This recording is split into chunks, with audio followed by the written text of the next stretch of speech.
Très bien. On va essayer de commencer par la physiologie du muscle strié squelettique. Donc, vous avez abordé ce trimestre le module de physiologie, qui est un peu différent du module de cytologie.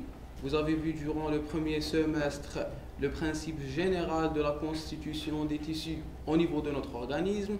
On vous a bien rapporté que la cellule était le principal compartiment structurel et fonctionnel de tout l'organisme. Cette cellule, elle va entrer en interaction avec son voisinage, avec les différentes cellules qui sont... Avec les différentes cellules. Oui, essayez de trouver une chaise. Elle est en contact avec les différentes cellules qui sont voisines ou qui sont éloignées via les différents moyens de communication.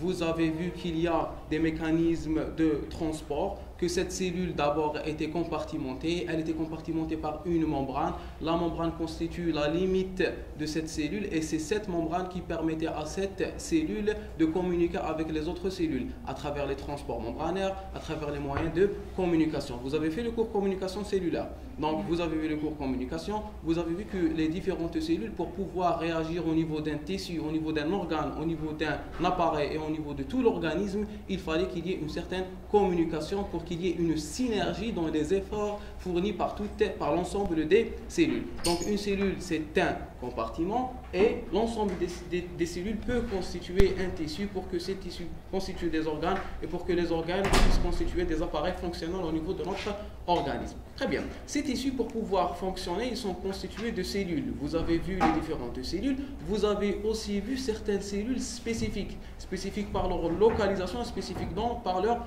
fonction.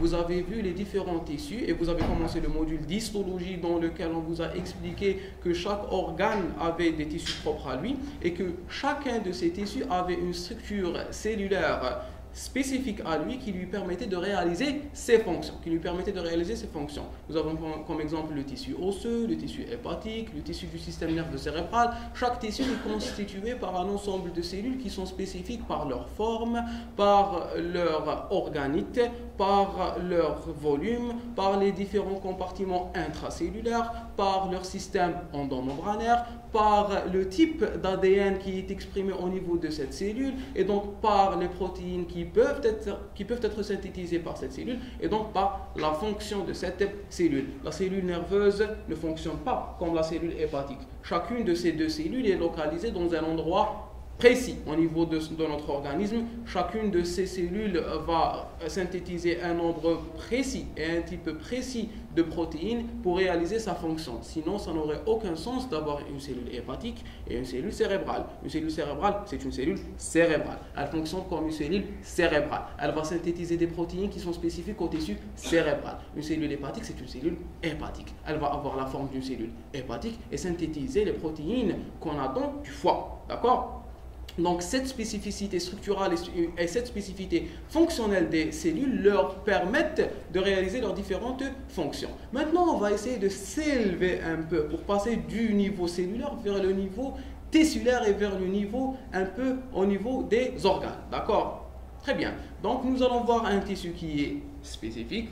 Bien sûr, c'est le tissu musculaire. C'est le tissu musculaire et plus spécifiquement, on va voir le muscle strié. Donc, on va essayer d'aborder le mécanisme physiologique du fonctionnement de la cellule musculaire. Et le fonctionnement de la cellule musculaire, bien sûr striée, dans ce cours, va nous expliquer ou bien va nous permettre de comprendre le fonctionnement du muscle. D'accord? Très bien. Donc, vous savez qu'au niveau de notre organisme, nous avons différents tissus. Dans le tissu musculaire, à quoi servent les muscles? À quoi servent les muscles?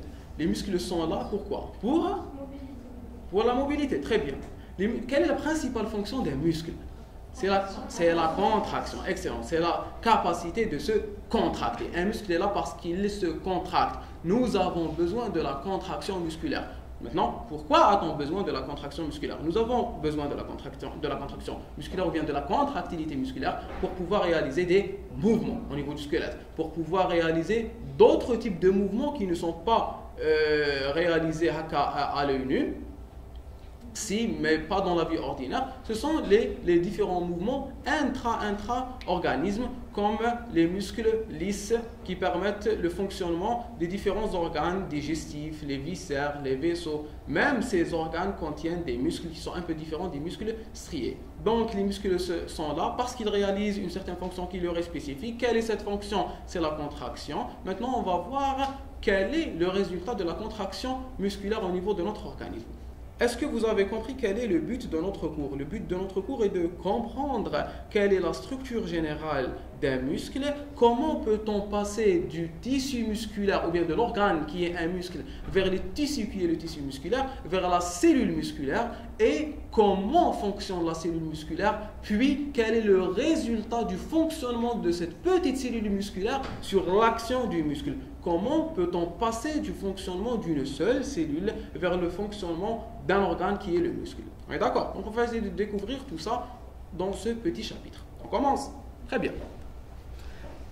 Introduction en définition. Nous avons trois types. Bon, je commence par remercier l'enseignant qui a réalisé cette diapo. Je ne le connais pas. Il n'y a pas de nom. Donc, nous remercions cet héros inconnu. Nous lui rendons un hommage. On continue maintenant. Trois types de muscles. Donc, nous avons un muscle lisse, un muscle strié cardiaque et un muscle strié squelettique. D'accord? Un muscle lisse, un muscle... Ce n'est pas visible là-dedans. De quel côté?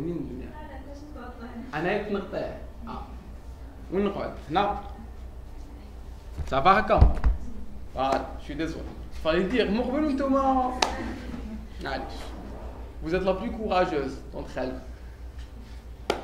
Donc nous avons trois types de muscles. Le muscle lisse, le muscle strié myocardique et le muscle strié squelettique. D'accord? Nous allons nous intéresser au muscle strié squelettique aujourd'hui. Mais est-ce que vous vous êtes posé d'où vient cette nomination? Pourquoi on appelle le muscle lisse et le muscle strié muscle strié? Ça veut dire quoi avoir une striation? Une striation est le fait de dire qu'un muscle est lisse. Est-ce qu'il est lisse au toucher?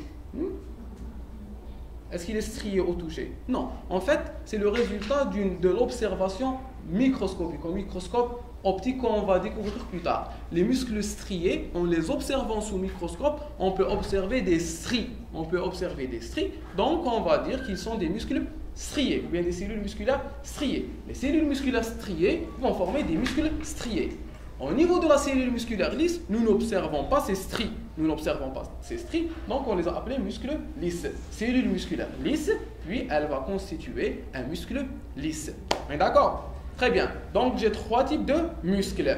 Un muscle lisse qui est constitué de cellules musculaires lisses, un muscle strié myocardique qui est localisé spécifiquement au niveau du myocarde, qui est le muscle cardiaque, qui est le muscle qui permet de pomper le sang, et le muscle strié squelettique qui est localisé au niveau du squelette et qui permet le mouvement des différents membres. Très bien. Donc, nous retrouvons le muscle lisse au niveau des organes internes, comme l'intestin, l'estomac, les vaisseaux sanguins. Au niveau de l'intestin, qu'est-ce qu'il va permettre? Il va permettre de réaliser le transit intestinal, la motilité intestinale qui est réalisée par des mouvements de péristaltisme, d'accord? C'est des contractions qui sont successives. Tac, tac, tac, tac, tac, tac, tac. C'est ce qui permet au bol alimentaire d'avancer au niveau de notre tube digestif. Au niveau de l'estomac, c'est la même chose. Nous avons trois couches de muscles, d'accord? Nous avons une muqueuse, une sous-muqueuse, puis une musculeuse. La musculeuse est constituée de trois couches. Une couche circulaire, une couche radiaire et une couche oblique. Ces muscles sont des muscles lisses et ils permettent la digestion stomatique des aliments. C'est des actions physiques que va exercer l'estomac grâce à ces muscles sur les aliments pour les broyer. D'accord? Et c'est très important, c'est l'estomac, surtout pour nous, les Algériens. Pourquoi? Parce que nous sautons la phase buccale de l'alimentation et de la digestion. On est censé mâchouiller les aliments au moins 3 minutes, 1 à 3 minutes. Directement. Donc la fonction de l'estomac est essentielle. C'est pour ça qu'on a des problèmes gastriques. Bon, sautons. Le muscle strié cardiaque, c'est le muscle qui permet de pomper le sang. Sous microscope, il contient des striations. Donc, nous l'avons aussi nommé muscle strié.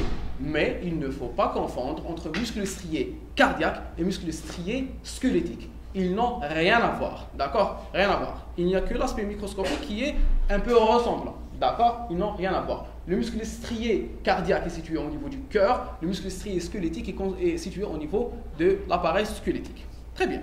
Le muscle strié squelettique relie les différentes parties du squelette. Donc, les deux premiers muscles, le muscle lisse et le muscle strié cardiaque, on vous parle de mouvements involontaires contrôlés par le système nerveux autonome. Tandis que le muscle strié possède un mouvement volontaire contrôlé par le système nerveux périphérique. C'est un peu tralala cette définition. Je vais vous dire pourquoi. Parce que dans la division générale du système nerveux, nous avons un système nerveux central et un système nerveux périphérique. D'accord? Le système nerveux central est constitué par l'encéphale et la moelle épinière, et le système nerveux périphérique résulte des différentes ramifications, des nerfs ou des racines nerveuses qui proviennent de cette moelle épinière. Ou là, des parties de l'encéphale qui peuvent aussi émettre des nerfs comme les nerfs crâniens. Vous allez les voir plus tard, c'est pas important. Ce que je veux vous dire, c'est que le système nerveux autonome, il dépend du système nerveux périphérique. C'est le système nerveux périphérique qui donne le système nerveux autonome.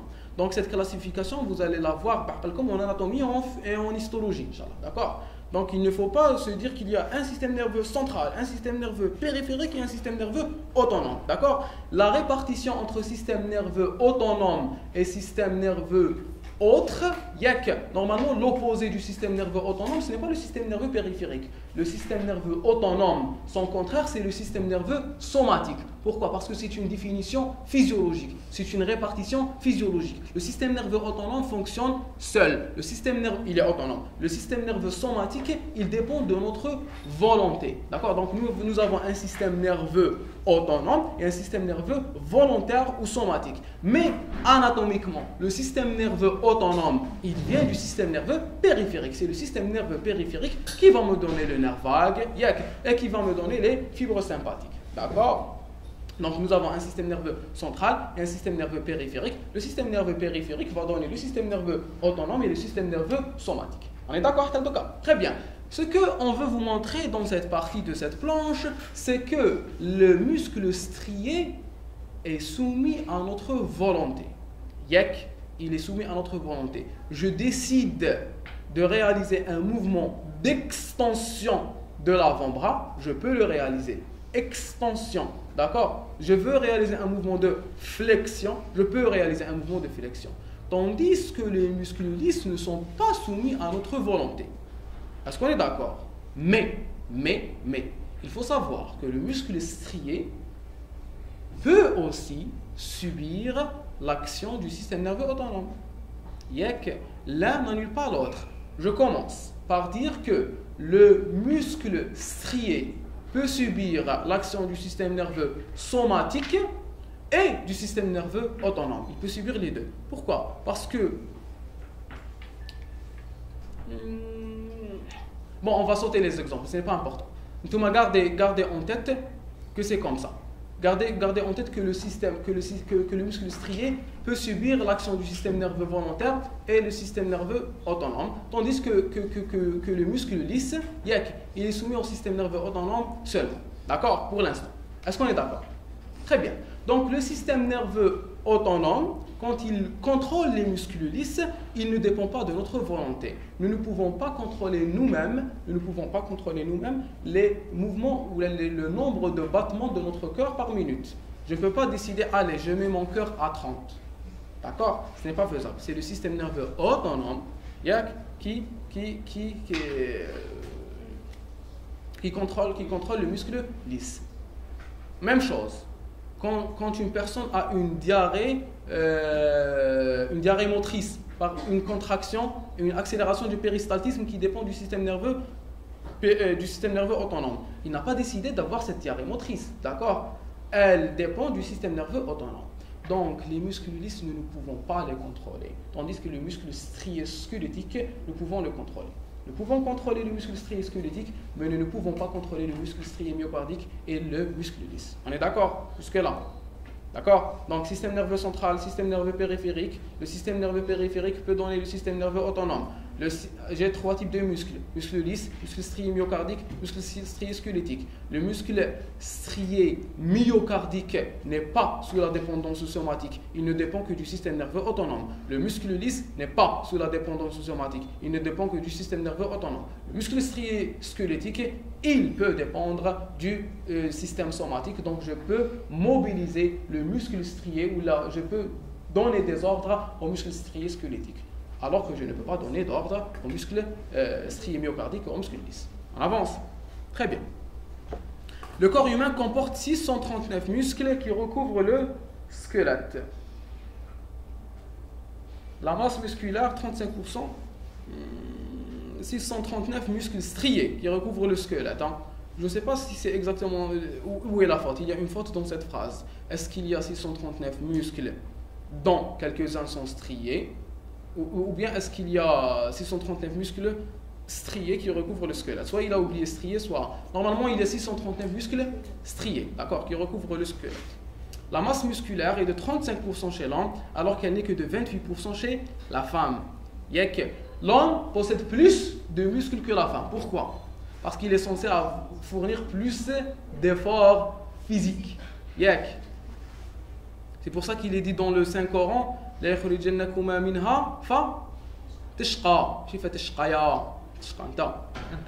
d'accord. Alors que la femme contient plus de tissu adipeux. Ce qui est très important dans la physiologie féminine. Hein. Le tissu adipeux peut transformer certains androgènes, comme la testostérone et l'androstèndione, il peut les transformer en œstrogènes. D'accord? On aura le temps de découvrir ça si on fait biochimie. Trois fonctions essentielles du muscle. Produisent des mouvements. Voilà. Vous avez parlé de mouvements. Les voici. Il peut produire des mouvements, stabilise la position du corps. Ça, c'est important. Produisent de la chaleur, la thermogenèse. Produisent des mouvements.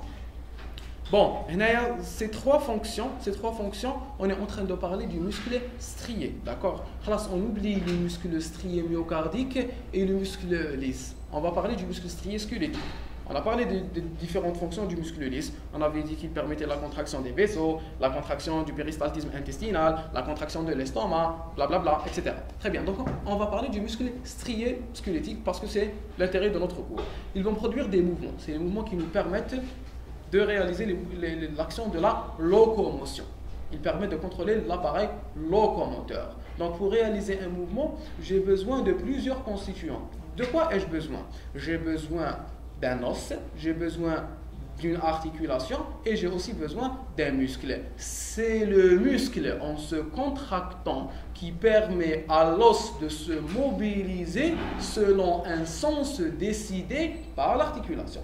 Le muscle se contracte, il tire sur l'os et l'os va se mobiliser, mais il ne va pas réaliser n'importe quel mouvement, il ne réalise que les mouvements qui sont permis par l'articulation. D'accord? Vous avez vu le système articulaire en anatomie, vous avez vu l'appareil osseux en anatomie et vous avez fait la myologie aussi en anatomie. Donc, le muscle se contracte, il tire sur l'os à travers le tendon et les ligaments et cet os va se mobiliser selon les mouvements permis par son articulation. D'accord?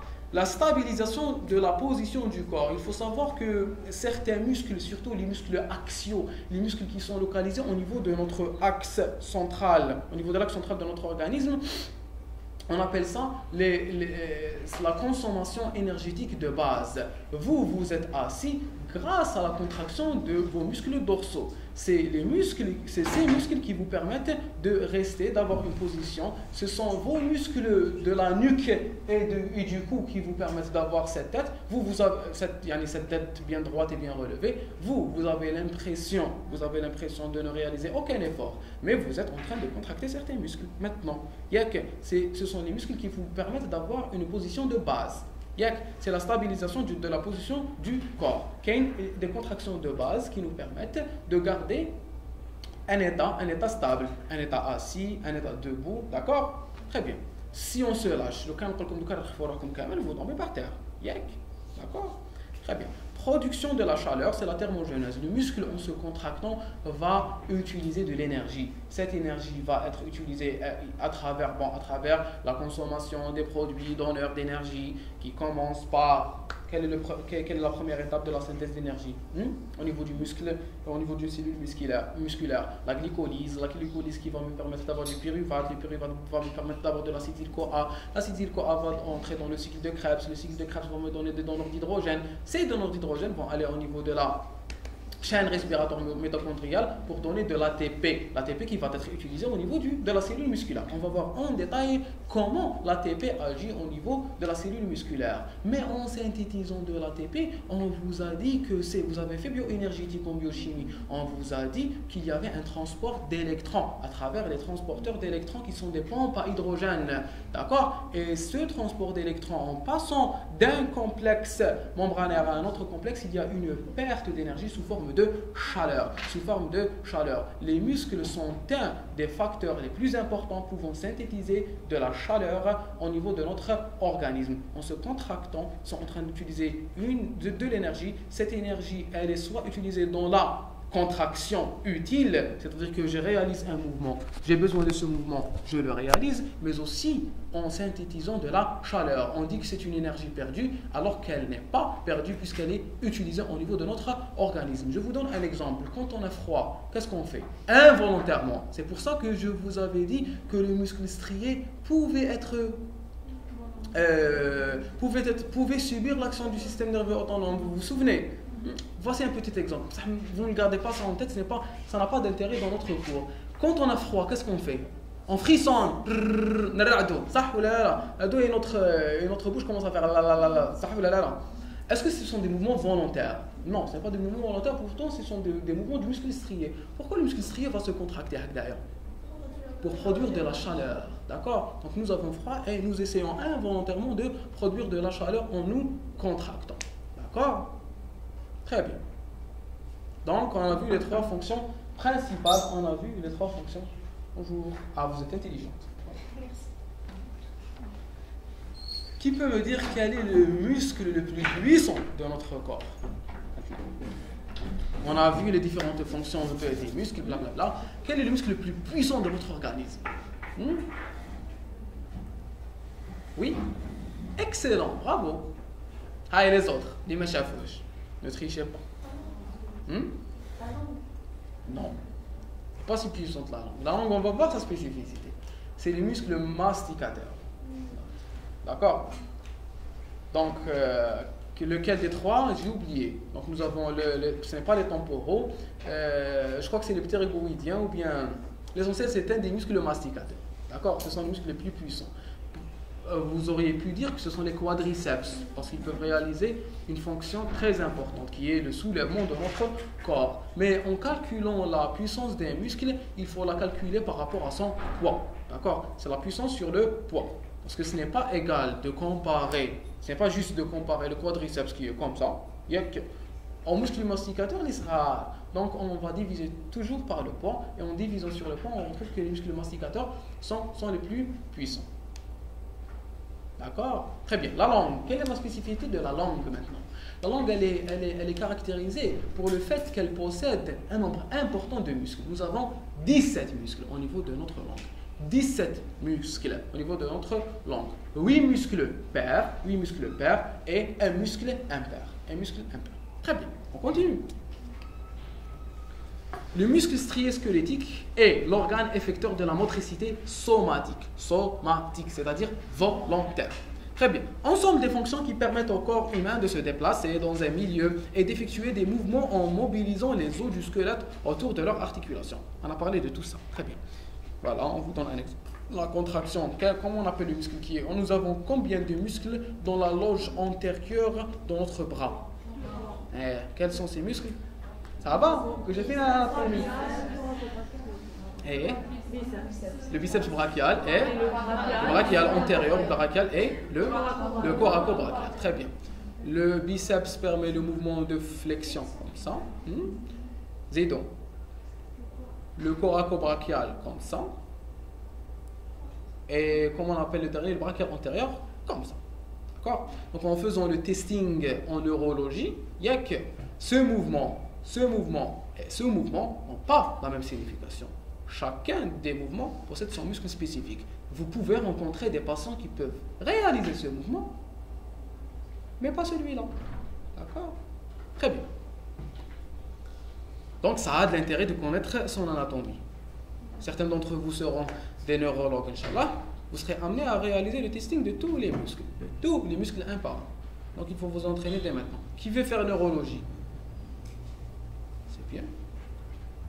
Pourquoi vous voulez faire neurologie? Vous? Oui. Parce que vous avez vu une série. Quelle série? Vous avez aimé le travail du neurologue. En quoi? Là,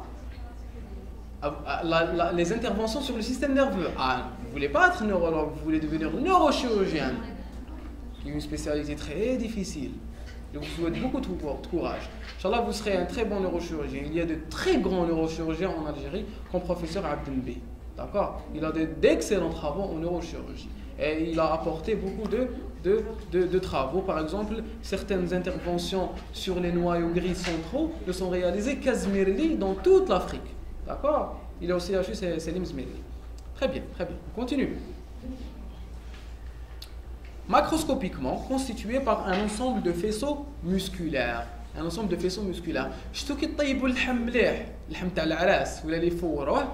Vous pouvez prendre la viande, et la viande c'est quoi? C'est du muscle, on est d'accord? Donc vous pouvez prendre la viande de mouton ou de bœuf, même si c'est un peu la même chose. Hein? D'accord? Ça, on parle de viande rouge parce que c'est la plus proche de celle humaine. Mais on ne va pas cuisiner de la viande humaine. Donc vous allez remarquer que vous pouvez la séparer en des petites fibres. On a tous joué à ce jeu qui connaissent rare. En petits morceaux. C'est des petites fibres. Très bien, constituées par un ensemble de faisceaux musculaires entourés d'une enveloppe commune, l'épimésium, qui est un tissu conjonctif dense. Il a commencé la répartition de dehors en dedans. Maintenant, on va aller voir les trois, maintenant on reprend. Il y a de dedans en dehors. Chaque faisceau musculaire est constitué de plusieurs milliers de fibres musculaires. Il est entouré par une enveloppe appelée périmésium. C'est une cloison conjonctive. Oui, on va reprendre. Chaque fibre musculaire est entourée par une gaine appelée endomysium, fine cloison du tissu conjonctif. Très bien. On reprend. Donc, j'ai une fibre musculaire. Il y a une fibre musculaire. Ou une cellule musculaire. La fibre musculaire, c'est la cellule musculaire. La fibre en elle-même, elle est entourée par une gaine conjonctive. On l'appelle endomysium. Une fibre plus une fibre plus une fibre plus une fibre constitue un faisceau. Le faisceau est entouré par un autre tissu conjonctif qui est appelé périmésium. Le faisceau plus le faisceau plus le faisceau plus le faisceau constitue le muscle qui est entouré par un épimésium. Je reprends. J'ai une fibre musculaire qui est entourée par un endomysium. L'ensemble des fibres constitue un faisceau qui est entouré par un périmésium. L'ensemble des faisceaux constitue un muscle qui est entouré par un épimésium. Je reprends. Chaque fibre musculaire est entourée par un tissu conjonctif qui est dit endomysium. Endo à l'intérieur. L'ensemble des fibres, un ensemble de fibres est entouré, constitue un faisceau et le faisceau est entouré par un périmésium. Péri comme périphérique. L'ensemble des faisceaux constitue un muscle et chaque muscle est entouré par un épimésium. Épi, maintenant, sûr. C'est le plus externe. Qui peut reprendre? Vous pouvez reprendre. Quelqu'un essaie. Je reprends une dernière fois. Il y a au moins quelques parties de ce cours. Nous avons une fibre musculaire. La fibre musculaire est entourée par un endomysium. L'ensemble des fibres constitue un faisceau. Le faisceau est entouré par un périmésium. L'ensemble des faisceaux constitue le muscle qui, lui, est entouré par un épimésium. Qui peut reprendre? Je reprends. Une fibre musculaire est entourée par un endomysium. L'ensemble des fibres constitue un faisceau qui, lui, est entouré par un périmésium. L'ensemble des faisceaux constitue le muscle qui, lui, est entouré par un épimésium. Qui peut reprendre? Allez-y. Ça m'a taillé le plaque. Excellent. Excellent.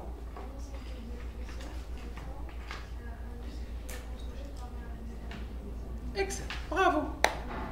Facile. Allez-y. Donc c'est moi qui choisis. Allez-y. Vous, oui. Oui.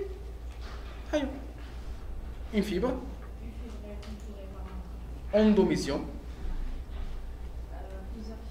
constitue le faisceau qui lui est entouré par. Excellent. Un ensemble de faisceaux constitue le muscle qui lui est entouré par un épimésium. Reprenez. Allez, courage. Une fibre musculaire entourée par Un endomésium. un ensemble de fibres constitue les faisceaux entourés par un péritonneum. Très bien. Un ensemble de fibres des faisceaux constitue le muscle qui est entouré par un épimésium. Bravo. Allez, on avance. C'est clair pour tout le monde? Très bien. Toutes ces enveloppes se rejoignent aux extrémités, puisqu'elles sont parallèles. Ces enveloppes, elles sont parallèles. Qui peut me donner un exemple? Voilà. Nous avons un câble électrique, un câble géant, un câble électrique. Le câble à l'intérieur, il y a plusieurs câbles. Chaque câble possède une gaine. Les gaines, elles sont parallèles. Elles vont se rejoindre à l'extrémité. Ça ou là, non? Très bien.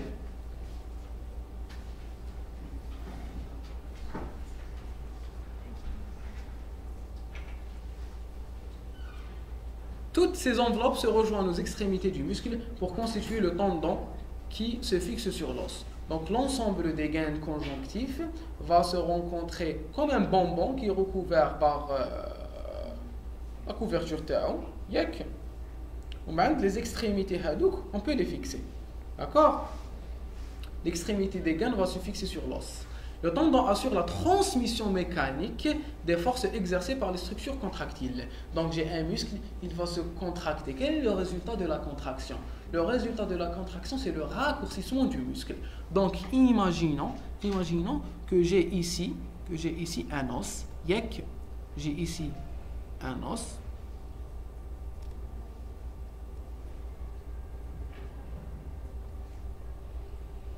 Et ici un os.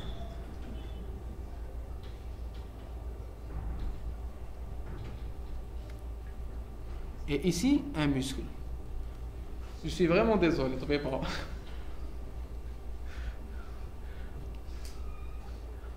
Et ici, un muscle. Voilà. Ça, c'est le muscle. Le muscle, en se contractant, qu'est-ce qu'il va faire? Il va se raccourcir. Maintenant, qu'est-ce qui va se passer? Il va tirer sur cet os qui va prendre ce mouvement. Ou bien tirer sur cet os qui va prendre ce mouvement.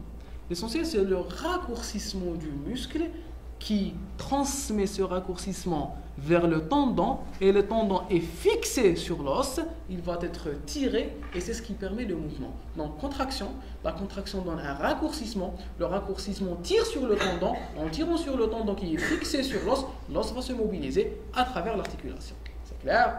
Très bien. Diamètre de la fibre musculaire. Bon, vous les apprenez par cœur. On ne sait jamais les QCM. Diamètre de la fibre musculaire est de 50 à 100 micromètres. Il est de 4 mm à l'œil. Il peut aller de 4 mm au niveau de l'œil à 30 cm au niveau de la cuisse. Au niveau de l'œil, j'ai certains muscles striés.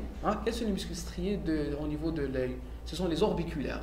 Ce sont les orbiculaires qui me permettent de réaliser des mouvements volontaires. Je peux fermer les yeux volontairement, je peux les ouvrir, d'accord? Très bien. Donc j'ai les releveurs de la paupière et j'ai les orbiculaires. Hadouma, ce sont de petits muscles, donc leurs fibres musculaires elles sont petites. Au niveau de l'œil, ils peuvent atteindre 3 mm de longueur. Par contre, au niveau de la cuisse est un grand muscle, donc je vais avoir des fibres musculaires qui sont beaucoup plus longues. D'accord? Très bien. La fibre musculaire contient 100 000 à 1 million d'éléments contractiles indépendants arrangés parallèlement. Ce sont les myofibrilles. Là, on commence à faire attention. J'étais au niveau du muscle. J'ai un muscle qui est constitué par un faisceau. Le faisceau est constitué par des fibres musculaires ou bien par des cellules musculaires. Donc à l'intérieur de la cellule musculaire, j'ai des éléments contractiles. Chaque cellule musculaire va agir en tant qu'un élément indépendant, en tant qu'une unité indépendante. Chaque cellule musculaire va se contracter indépendamment des autres cellules musculaires.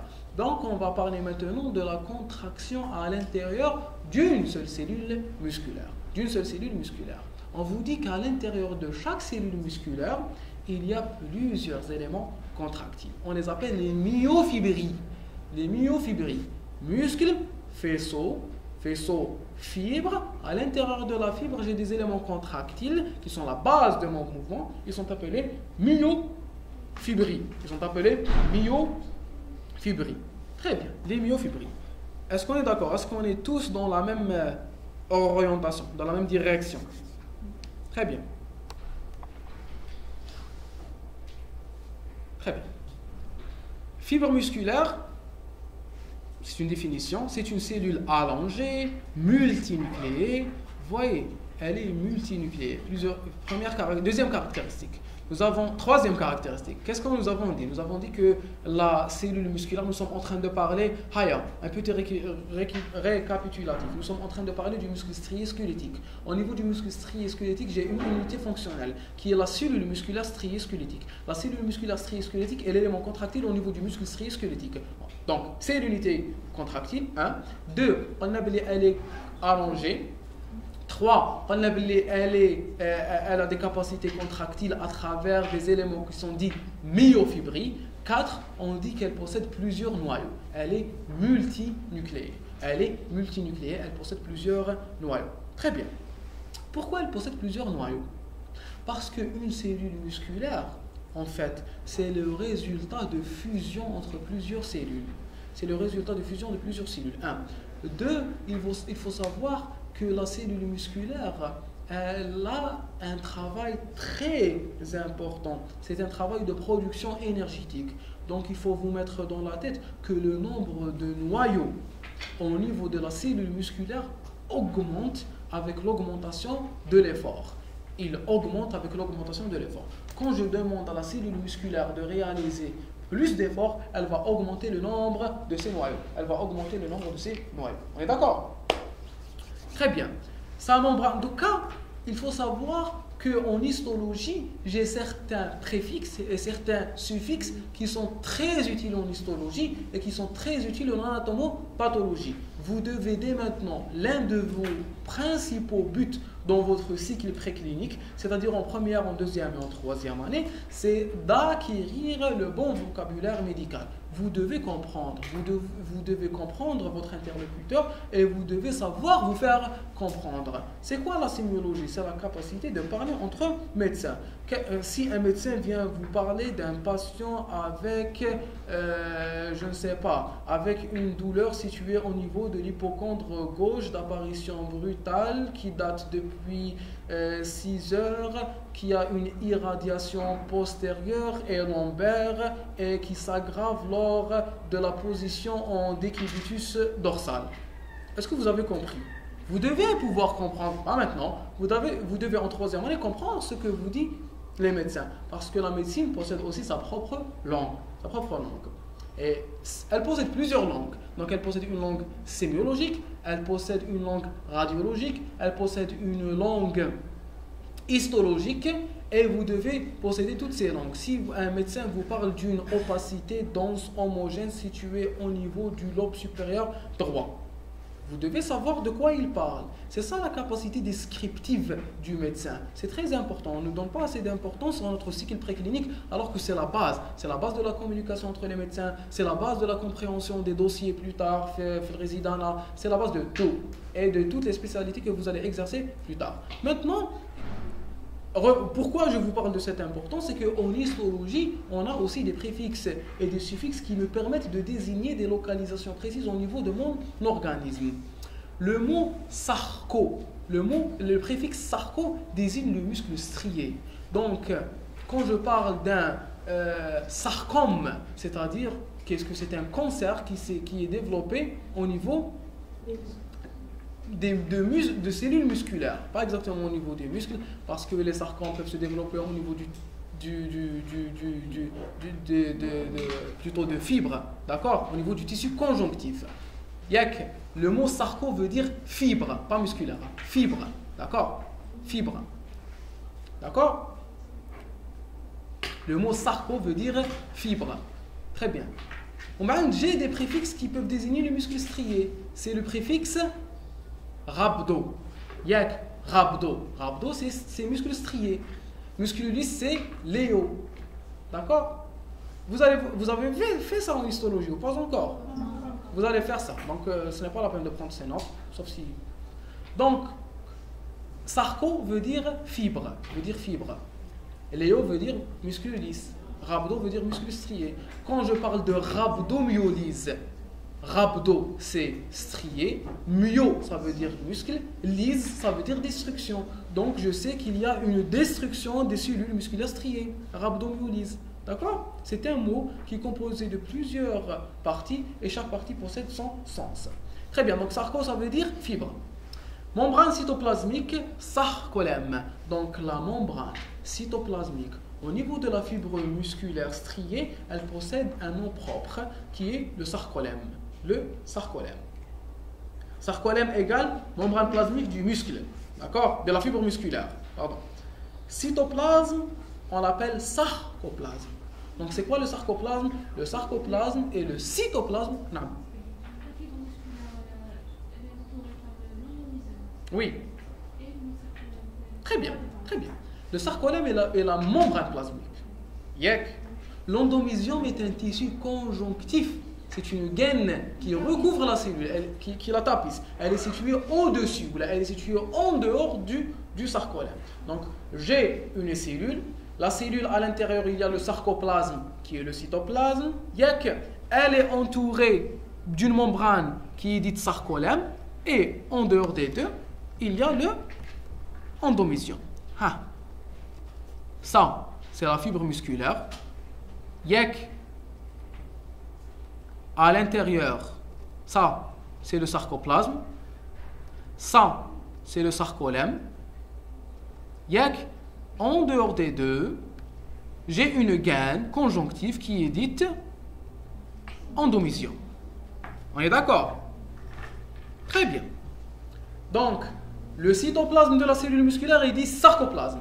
La membrane plasmique de la cellule musculaire est dite sarcolème. Elle possède un réticulum endoplasmique, elle peut synthétiser de l'ATP, elle possède des myofibrilles. À l'intérieur de la cellule musculaire, il y avait des éléments contractiles qui étaient appelés myofibrilles. On va les voir en détail.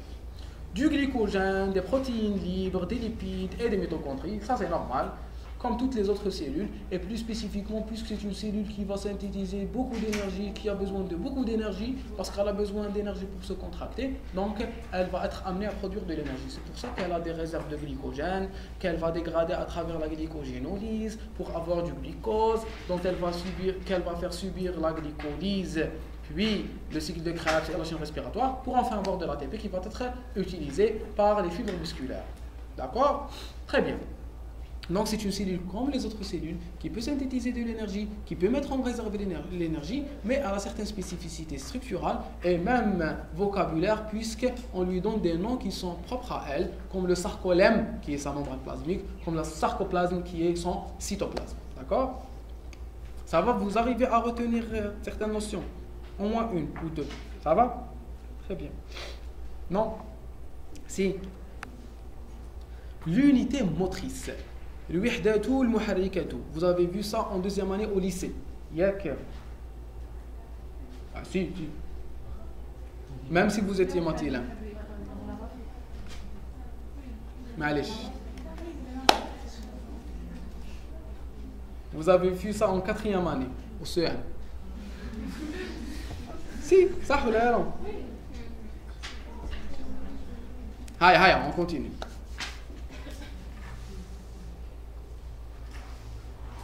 Le muscle est contrôlé ou innervé par plusieurs. Je vous taquine, non? Le muscle est contrôlé ou innervé par plusieurs motoneurones. C'est quoi un motoneurone? C'est pas un neurone qui est sur une moto, qui avance avec. Moto, ça veut dire moteur. Moteur, et neurone, c'est un neurone qui contrôle la motricité. Donc, les neurones, le motoneurone alpha, le motoneurone gamma, vous allez faire ça l'année prochaine. L'année prochaine, je crois, en physiologie. Et si il y aura d'autres séances, Inch'Allah, on va les faire ensemble. Le muscle est contrôlé par plusieurs motoneurones dont les corps cellulaires sont rassemblés dans la corne antérieure de la moelle épinière. L'axone de ces motoneurones chemine de la moelle épinière jusqu'au muscle dont les nerfs périphériques où il innerve 100 à 1000 fibres musculaires. On va avoir besoin de schéma. Qu'est-ce qu'on avait dit? Je suis en train de parler du mouvement volontaire. Comment est réalisé le mouvement volontaire? Il faut savoir que puisqu'il est volontaire, je vais le contrôler ici, au niveau de mon cerveau. Il faut savoir que le mouvement volontaire, chez moi je ne vais pas dessiner, comme dessiner, donc il vaut mieux se limiter à ça. Il est contrôlé au niveau de mon cerveau. Il faut savoir que notre cerveau, il possède deux parties. Il y a les hémisphères cérébraux. Il y a deux hémisphères cérébraux. Et on vous a dit que la substance grise, le corps des neurones au niveau de mon cerveau, il est situé en périphérie. Contrairement à la moelle épinière où la substance grise est centrale. La substance H ou la partie périphérique. Au niveau du cerveau, la substance grise, elle est située dans la périphérie. Donc, il y a des aires qu'on appelle les aires motrices.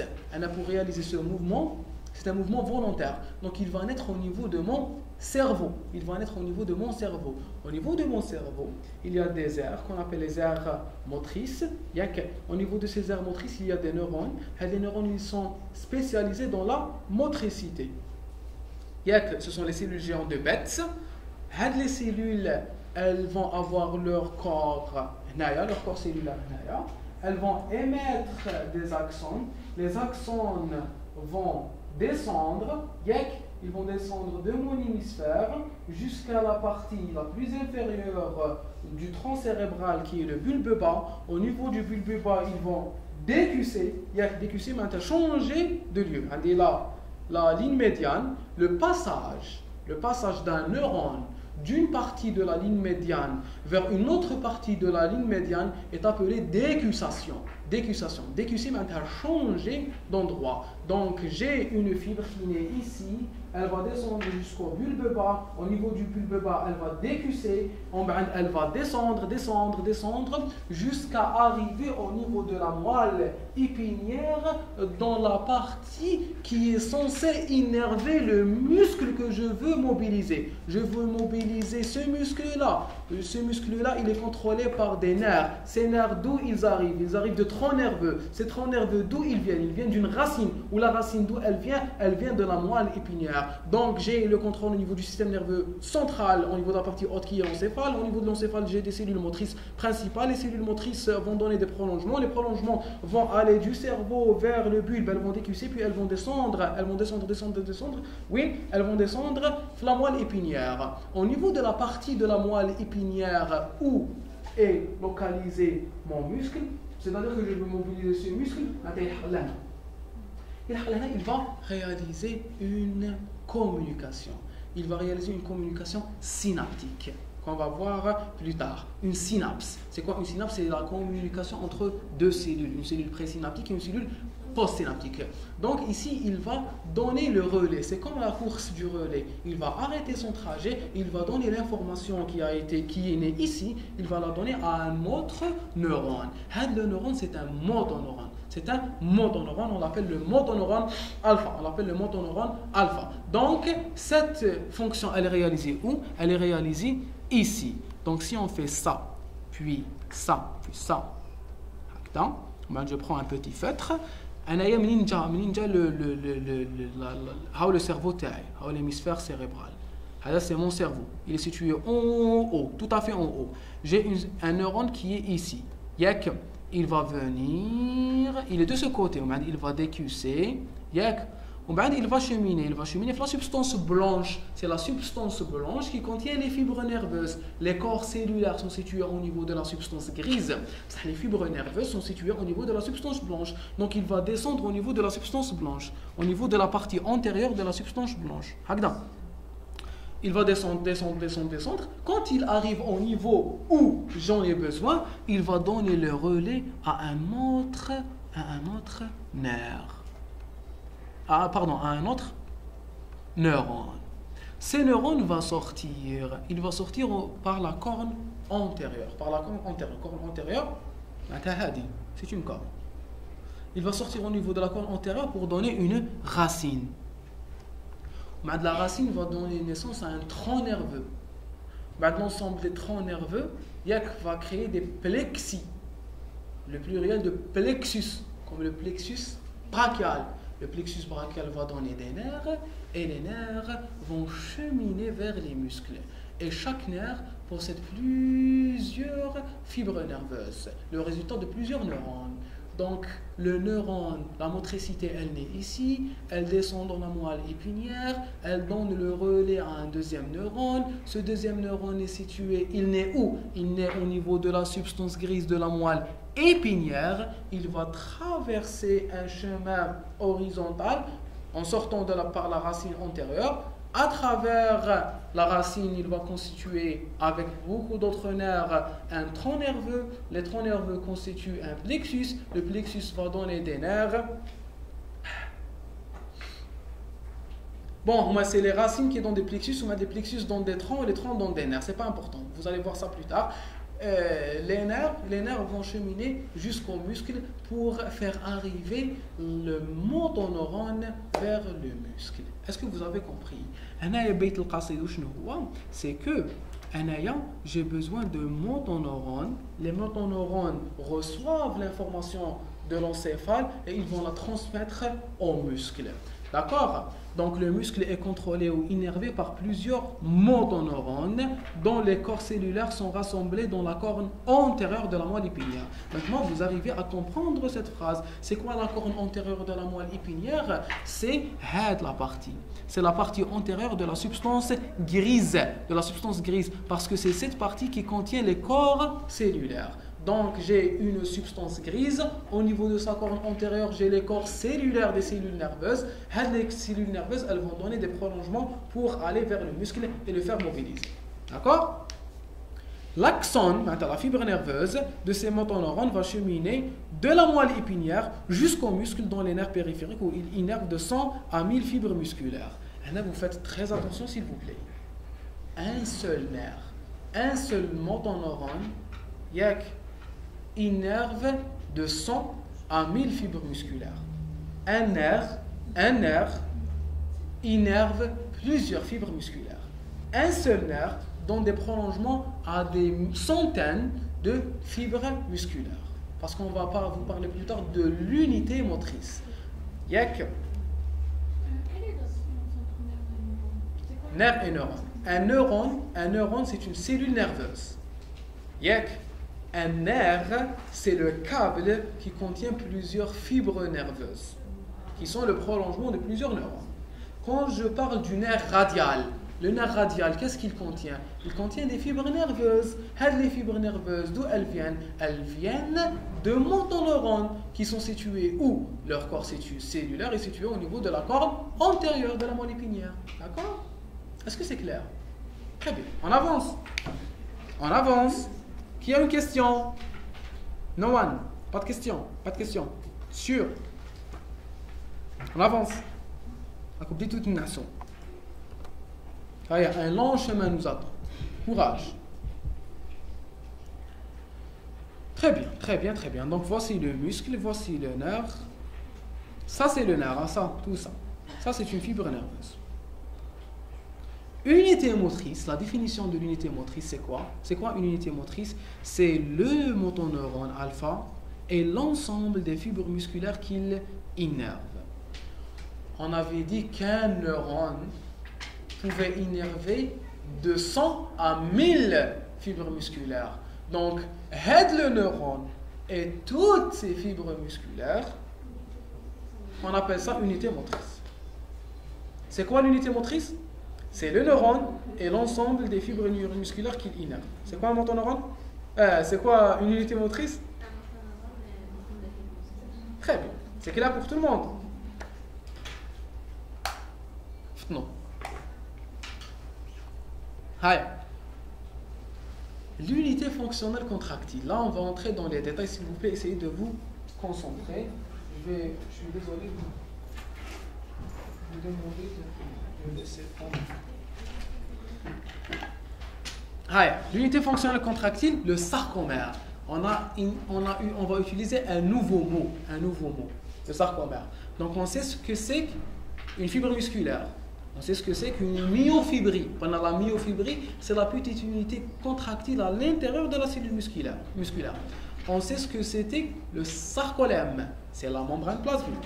On sait ce que c'est le sarcoplasme, qui est le cytoplasme de la cellule musculaire. Donc là, on va utiliser un autre mot qui est le sarcomère. C'est quoi ce mot? C'est le sarcomère. Pour savoir ce que c'est un sarcomère, on va essayer de rappeler ce que c'était la myofibrie.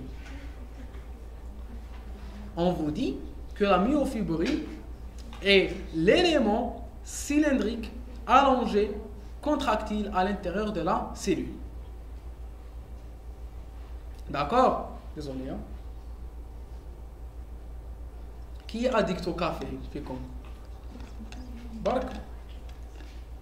C'est bien. Vous en prenez quotidiennement, Coulion. Beaucoup. 2 tasses. C'est bien. Aïe.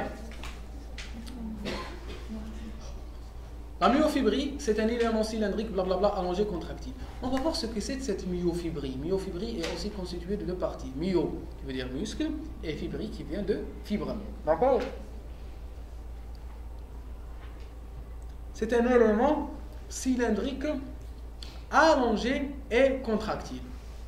En microscope optique, alternance régulière de zones claires, de zones sombres, les bandes I et bande A. Les bandes I et les bandes A de chaque myofibrie se trouvent au même niveau, donnant à la fibre musculaire un aspect strié. Donc, on vous dit pourquoi la fibre musculaire, on l'avait appelée fibre musculaire striée, et pourquoi on avait nommé le muscle comme étant muscle strié. D'accord? Maintenant, la partie la plus importante. Vous me suivez, s'il vous plaît. Donc, on va prendre la fibre musculaire, et on va l'observer sous microscope. En l'observant sous microscope, on va remarquer qu'elle est constituée par des cylindres. À l'intérieur, j'ai la cellule. La cellule est délimitée par le sarcolème. À l'intérieur du sarcolème, il y a du sarcoplasme, c'est le cytoplasme. Et dans ce sarcoplasme vont baigner des myofibries. Les myofibries, c'est quoi? C'est des cylindres. Vous connaissez ce que c'est qu'un cylindre? Ostoanate. De longs cylindres qui occupent la totalité de la cellule. De longs cylindres. Je vais observer ces myofibries, je vais observer ces cylindres. Je remarque que ces cylindres sont constitués par une alternance, une succession. Tanawub.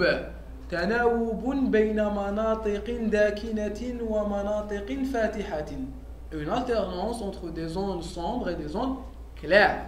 Une alternance en microscope optique entre des zones claires et des zones sombres. Donc, les zones claires et les zones sombres sont séparées par des stries, qu'on va nommer plus tard stries Z, c'est pas important. Et ces stries m'ont poussé ou m'ont amené à nommer ma fibre musculaire striée. Je reprends. Je suis en train de regarder sous le microscope une cellule musculaire striée squelettique.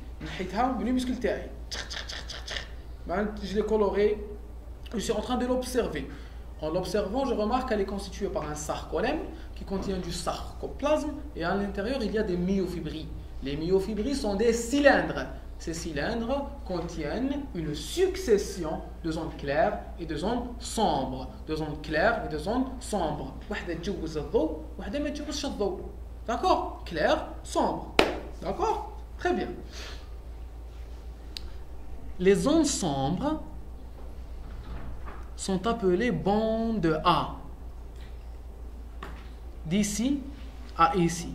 Les zones claires sont appelées bandes I. Bande I. D'accord? Donc, c'est quoi le truc? C'est quoi le cylindre de myofibrie? C'est une succession de bande A, bande I. Bande A, bande I. Bande A, bande I. D'accord? Optique.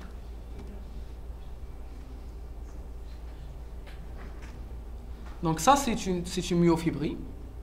Qui a posé la question? Optique. Yek. Je remarque que c'est une succession de zones claires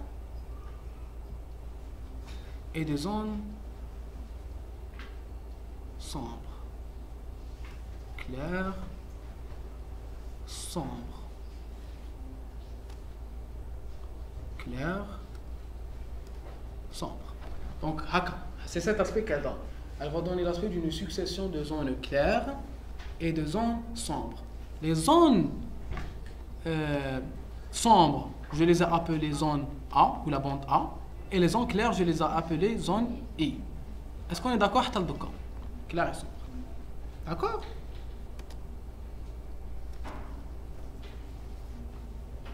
Ça, c'est la myofibre. Donc, j'ai une zone claire, une zone sombre, puis une zone claire. Allez, clair, sombre, clair. Vous me suivez? À l'intérieur de la zone sombre, il y a de petites parties claires. À l'intérieur des zones sombres, il y a de petites parties claires. Oh. Il y a des petites parties claires. C'est trop. À l'intérieur des zones sombres, il y a des petites parties qui sont claires. À l'intérieur des zones sombres, il y a des petites parties qui sont claires. Les parties claires, je les appelle zone H. Je les appelle zone H. Je les appelle les zones H. La partie H est divisée au milieu par une ligne M. Par une ligne M. Par une ligne M. Par une ligne M. M. Est-ce qu'on est d'accord? La zone claire est divisée au milieu par une strie Z. Par une strie Z. Par une strie Z. Par une strie Z. Par une strie Z. Z comme zigzag. Yek comme Zorro.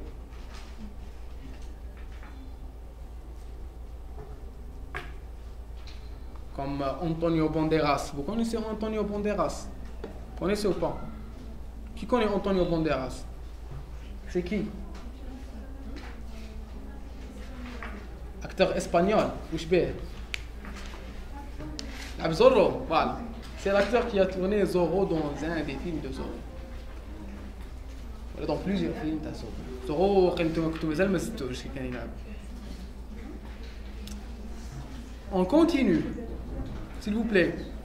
Hi. On reprend. كيف تحفظوها ماذا بكم vous vous concentrez il faut que plusieurs d'entre vous me la répètent راكم رايحين تسحقوها كامل حياتكم ان شاء الله. Je suis en train de regarder sous le microscope la fibre musculaire. J'ai dit qu'elle était constituée par un sarcolème qui contient du sarcoplasme, qui contient des myofibrilles. La myofibrie est un cylindre. Ce cylindre est constitué par une succession de zones claires et de zones sombres. La zone claire est dite zone I, la bande I. La zone sombre est dite bande A. I et A. I et A. A au milieu contient une zone claire qui est appelée zone H. Zone H. La zone H est séparée au milieu, divisée au milieu par une ligne M. Donc la ligne M, elle divise en deux la zone H et la bande A. Et la bande A. Très bien. La zone claire, ou la bande I est séparée et divisée au milieu par une strie Z. Par une strie Z. Par une strie Z. Z. Je reprends, vous vous concentrez, J'ai une myofibrie. La myofibrie est un cylindre en microscope optique. Ce cylindre est constitué par une alternance entre des ondes claires I et des ondes sombres A. D'accord? Les ondes sombres contiennent une petite partie claire au milieu qui est dite la zone H. La zone H est divisée au milieu par une ligne M. La zone claire est divisée au milieu par une strie Z. Donc j'ai combien de lettres? J'ai A, I, H, M et Z. On va essayer de trouver un petit nom avec ces petites lettres. Donc nous avons Zia, nous avons Zahim. Voilà, Zahim, Z, A, H, E et M. Ou la Hazim, Hazim al-Ra'd. Voilà, Hazim. Nous avons Hazim. H et A. H, elle est située où? Elle est située au milieu de A. Donc H, A. Z, elle sépare quoi? Elle sépare la zone I. Donc Z et I. Et la M sépare le tout au milieu. Donc c'est le M. H, A, Z, I, M. Comme Hazim. D'accord? Hazim. Je reprends. C'est un cylindre qui est constitué par une succession de zones claires et de zones sombres. La zone sombre est dite A. La zone claire est dite I. Le A contient au milieu une partie claire qui est dite H. Le H est séparé au milieu par une ligne M. Les zones claires sont séparées au milieu par des stries Z. Qui peut reprendre? Je désigne. Vous. Là, vous. Pourquoi vous retournez? Vous. Hi. La myofibrie est un cylindre qui est constitué par une succession des ondes claires. Très bien. Les ondes sombres A. Très bien. Les ondes sombres contiennent au milieu des ondes claires H qui ont divisé au milieu par des lignes 1. Excellent. Les ondes claires I sont divisées au milieu par des stries Z. Excellent. Des stries Z. Est-ce qu'on est d'accord sur tout ça? Donc, il faut savoir que la partie comprise entre deux stries Z est appelée sarcomère. Le sarcomère est la partie de la myofibrie comprise entre deux stries Z. Le sarcomère est la partie de la myofibrie comprise entre deux stries Z. Le sarcomère est la partie de la myofibrie comprise entre deux stries Z. Le sarcomère est la partie de la myofibrie comprise entre deux stries Z. Le sarcomère est la partie de la myofibrie comprise entre deux stries Z. Donc, que contient le sarcomère? Il contient une ligne M, une zone H, une bande A et deux demi-bandes I. Une demi-bande de ce côté et une demi-bande de ce côté. Puisqu'on avait dit que la strie Z séparait la bande de I en deux. Donc, هذا نصف 0,5. Et ça, c'est 0,5. نصف آخر. Donc, elle contient pas une bande I continue, deux demi-bandes I. De part et d'autre de la bande A. Donc, que contient le sarcomère? Le sarcomère est la partie de la myofibrie comprise entre deux stries Z. Elle contient une bande A et deux demi-bandes I. À l'intérieur de la bande A, elle contient bien sûr la zone H. Et à l'intérieur de la zone H, elle contient la ligne M, la ligne médiane M, la ligne M. On est d'accord? D'accord, c'est quoi le sarcomère? C'est quoi la myofibrie? Et c'est quoi cette constitution structurelle? Naam. Bien sûr, تفضلي. مسكين قاعد يستنى كاع هذا الوقت وحنا نحكيو على الساركومير كان غير فتحتيه وخليتيه يسمع. La myofibrie. On est d'accord sur la constitution de la myofibrie? Voilà. Ça, c'était un aspect plus gros. Plus petit, plutôt. On peut remarquer que l'aspect strié et l'aspect multinucléé. Vous voyez que puisqu'il y a des myofibries au centre, les noyaux sont refoulés vers la périphérie. Les noyaux sont refoulés vers la périphérie. C'est bon, on reprend. On va lire tout ça, on l'a fait. Au milieu de chaque bande I se trouve une membrane transversale appelée strisette. La partie de la myofibrie comprise entre deux strisettes est dite sarcomère. C'est l'unité fonctionnelle contractile. Sa longueur est de 2,5 micromètres. Sa longueur est de 2,5 C'est bon? Sa longueur est de 2,5 micromètres. Au milieu de la bande A se trouve une zone claire, la zone H. Au milieu de la zone H se trouve la ligne M. Vous voyez, on a tout fait, on a tout dit. Maintenant, vous avez en tête cette constitution, ce n'est pas la peine de la reprendre. Les faites-le, ils écoutent l'enregistrement puisqu'on est en train d'enregistrer la séance pour vos camarades. Qui a regardé les vidéos biochimie? Ça va, c'était intéressant. Merci. زيدوا ديروا les acides nucléiques تاني. لا assistez vos cours. ما ديروش مشاكل مع les profs. Allez, il faut puisqu'on est entre nous, il faut être pragmatique. Il est juste comme vous perdez du temps quitte transport ou coulisses parce que des fois ce n'est pas évident. Il faut sélectionner. Ce n'est pas, comme dit Madame la directrice de pédagogie de la faculté de médecine d'Alger, ce n'est pas obligatoire d'assister à vos cours, mais c'est nécessaire. C'est nécessaire. Voilà. Ultrastructure d'une myofibrie. Donc quand on va commencer à aller dans le détail, on va voir l'ultrastructure qu'on peut remarquer dans la microscopie électronique. Les strisettes, les lignes M, elles ne sont pas là pour nous amuser. Chacune d'elles a une signification cytologique et ultrastructurale qu'on va essayer de découvrir.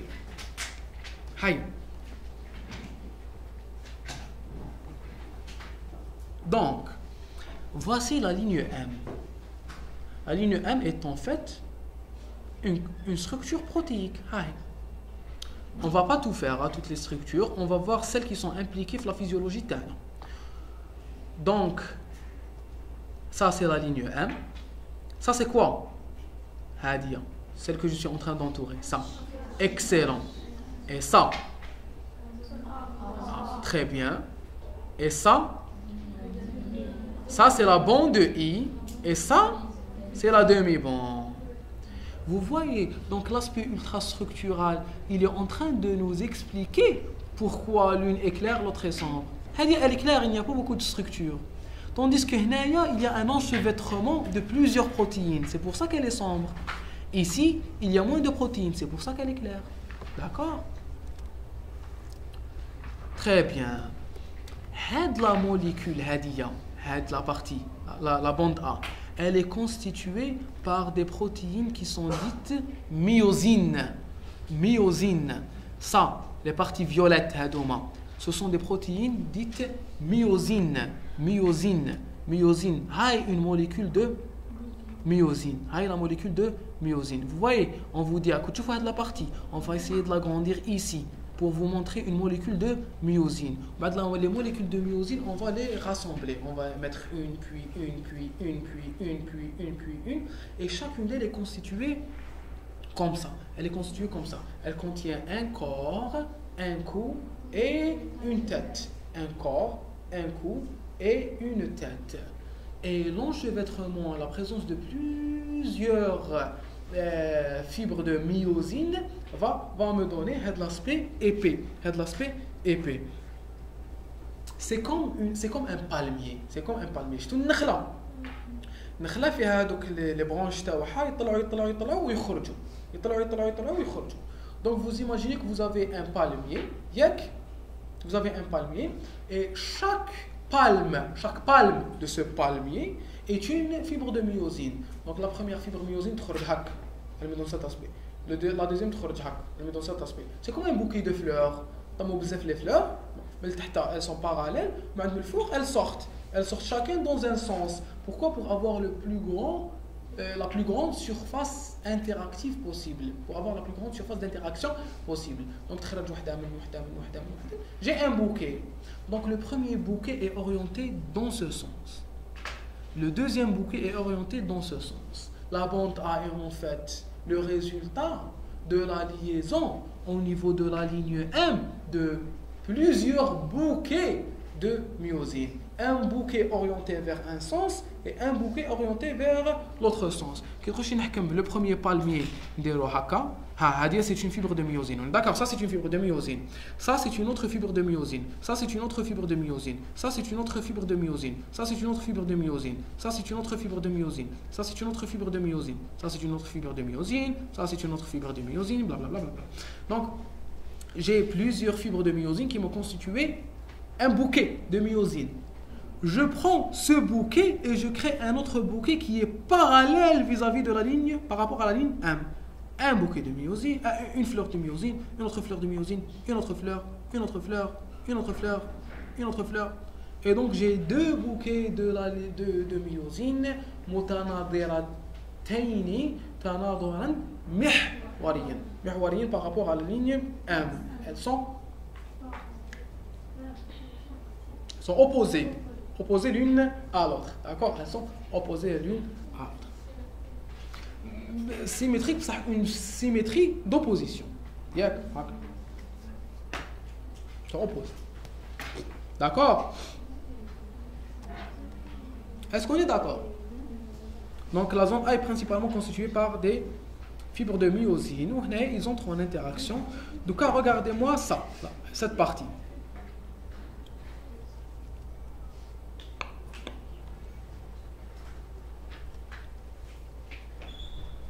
Cette partie, en l'agrandissant, je vais avoir un autre type de fibre. Un autre type de fibre qui est le filament fin. Le filament fin. Tout ça, c'est le filament fin. Tout ça, c'est le filament fin. Le filament fin est constitué par 3 protéines principales. Il est constitué par plusieurs protéines. Ça a 3 protéines principales. L'actine, la troponine et la tropomyosine. L'actine, la troponine et la tropomyosine. L'actine, c'est quoi? L'actine, c'est des petites boulettes protéiques. Il me fallait un tableau. Je crois qu'ils ont des schémas. La diapositive, il n'y aura plus qu'on nous. Voilà, on vous reprend le sarcomère. Ça, c'est les 2 strizèdes. Je vais essayer d'avancer dans les diapos pour que je les schémas. C'est la zone H. C'est les filaments épais. Je vous avais dit qu'il y avait 2 bouquets qui étaient opposés. Très bien. Ça, c'est le muscle europos. Ça, c'est le muscle contracté. On va la comprendre plus tard. Ce n'est pas important, il n'y a aucun sens de cas. Au microscope électronique, voilà, il existe 2 types. Il existe 2 types de filaments disposés parallèlement. Les filaments épais de myosine et les filaments fins d'actine. On les appelle filaments fins filaments fins d'actine parce que l'actine est le principal constituant des filaments fins. Donc, c'est quoi le sarcomère? Le sarcomère, c'est une constitution, où là c'est la déposition de fibres parallèles. Les fibres de myosine et les fibres d'actine. C'est la déposition parallèle d'actine et de myosine. D'actine et de myosine. On est d'accord? D'actine et de myosine.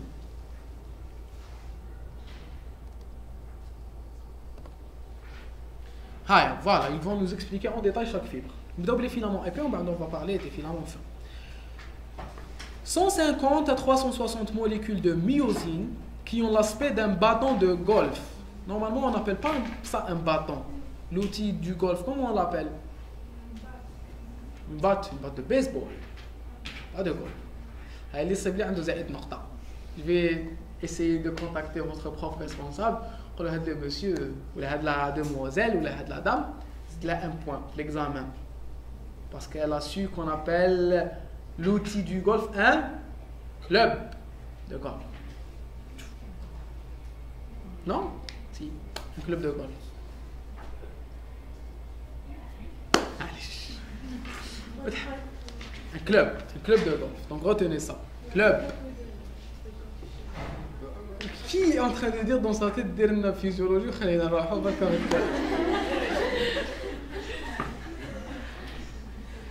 Comment تهدر بزاف؟ c'est important d'avoir une certaine culture. كان يجيكم تايجر وود يداوي عندكم باش تهضروا معاه انتم داك تشوفوا كلوب دو غولف. تعرفوا تايجر وود؟ تعرفوش؟ C'est un golfeur professionnel. C'est le golfeur le mieux payé au monde. Allez, on continue, s'il vous plaît. Ne sortons pas du sujet. Protéines lourdes. Aspect d'un club de golf. Protéines lourdes de poids moléculaire qui est à 500 kg d'atomes, c'est quand même important du point de vue moléculaire. La myosine est constituée d'une partie céphalique et d'une partie... Bon, je préfère dire qu'il y a deux parties au niveau de la myosine. Quand on divise quelque chose en plusieurs parties, on peut appeler ces petites parties méro. Le méromère. Méromère, c'est une partie. Donc, j'ai deux parties au niveau de la myosine. La méromyosine légère et la méromyosine lourde. Méromyosine légère, méromyosine lourde. On a dit que la myosine était constituée par trois parties. La partie caudale, la partie cervicale, la partie céphalique. Céphalique, c'est la tête. Cervicale, c'est le cou. Caudale, c'est la queue, c'est la fin. Donc la myosine est divisée en trois parties. La queue, le cou et la tête. Tête, cou, queue. Tête, cou, queue. La partie céphalique, la partie cervicale, la partie caudale. Donc les trois parties, on va les répartir en deux parties. La lourde et la légère. La cervicale plus la céphalique, c'est la lourde. La caudale, c'est la légère. La myosine est divisée en trois parties. Caudale, cervicale, céphalique. Céphalique plus cervicale, on les appelle méromyosine lourde. La caudale, on l'appelle méromyosine légère. Ce n'est pas la peine de s'y attarder, c'est trop facile. Hi.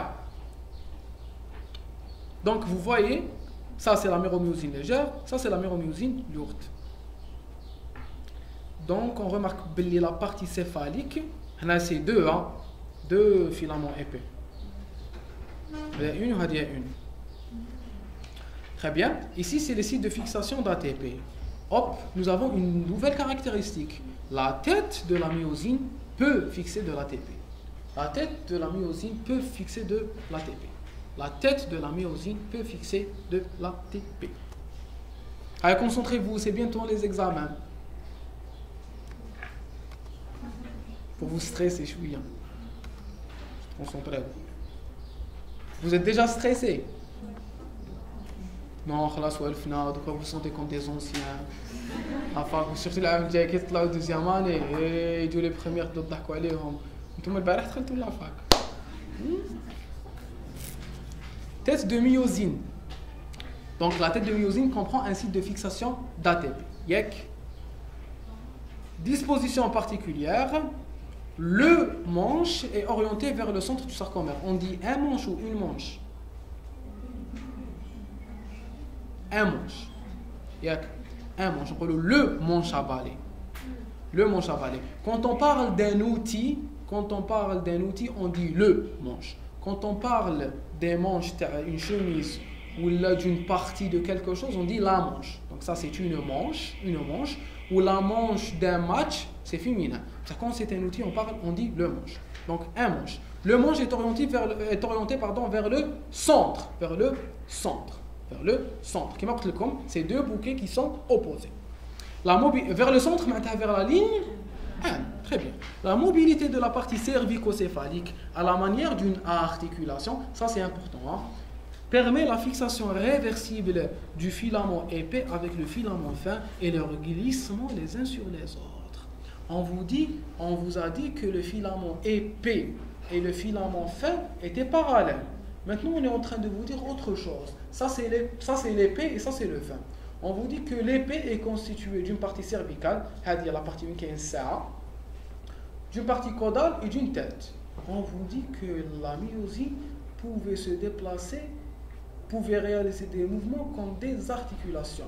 Maintenant, vous voyez la partie lourde, elle peut réaliser ces mouvements. Elle peut être comme ça, comme elle peut être comme ça.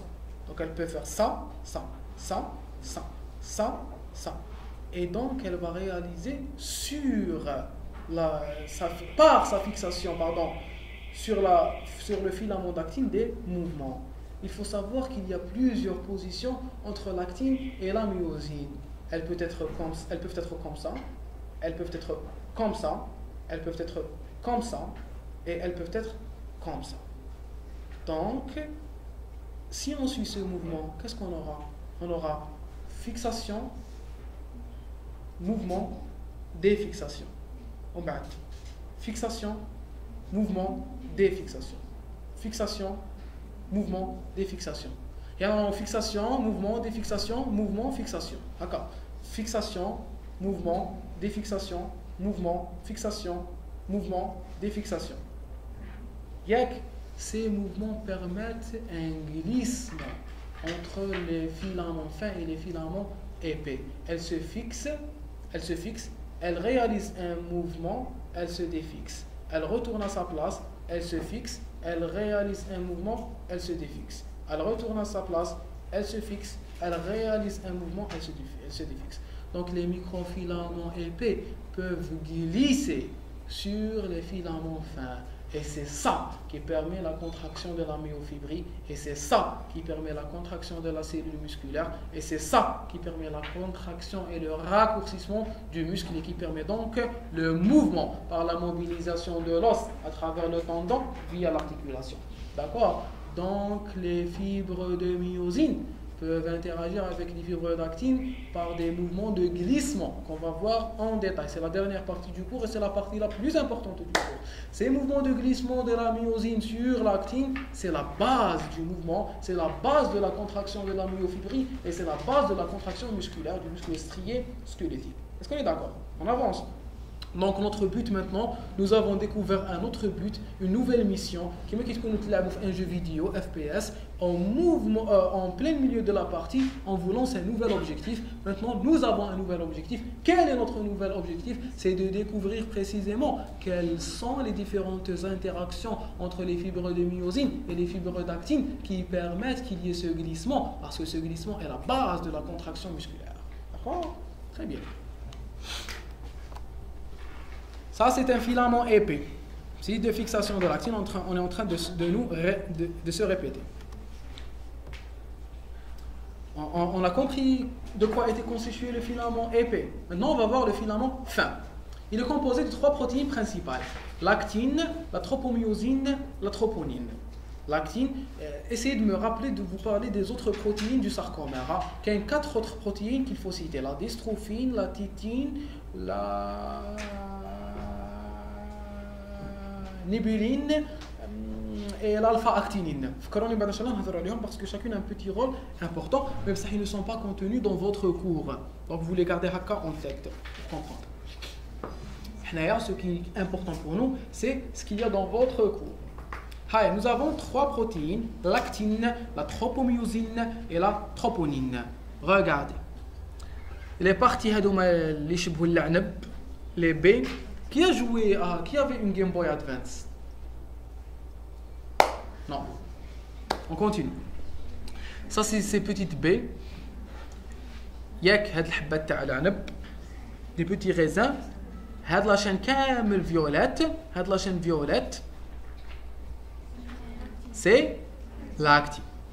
Had les fils bleus. C'est la tropomyosine. Et ces parties rouges, c'est la troponine. Donc, dès maintenant, on peut voir que la troponine, elle est composée de 3 parties. Ça, ou là. 1, 2, 3. 1, 2, 3.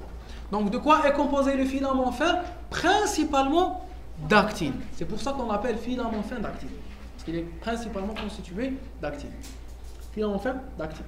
Donc, il est constitué d'actine, de troponine et de tropomyosine. Actine, troponine, tropomyosine.